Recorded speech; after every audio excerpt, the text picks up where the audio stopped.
Praise lord అందరికీ. ఈరోజు మీరు దేవుని స్తుతించారా? స్తుతి మీ స్థితిని మారుస్తుంది కనుక దేవుని స్తుతించడం మర్చిపోకండి. ఈరోజు ధ్యానవాక్యము తీతుకు రాసిన పత్రిక 2వ అధ్యాయము 14-15 వచనములు.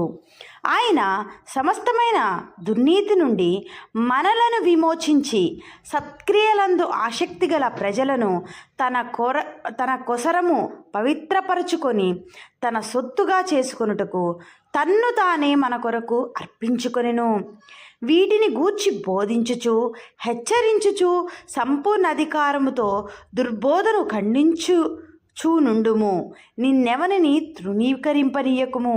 ఈ వాక్యాన్ని ధ్యానించండి, ఒక పుస్తకంలో రాసుకోండి. దీనివల్ల సత్యం మీకు సరిగ్గా బోధింపబడుతుంది. ప్రార్థన చేయటం కూడా మర్చిపోకండి. ప్రార్థన మిమ్మల్ని దేవునికి దగ్గరగా చేస్తుంది, సాతాను దూరపరుస్తుంది.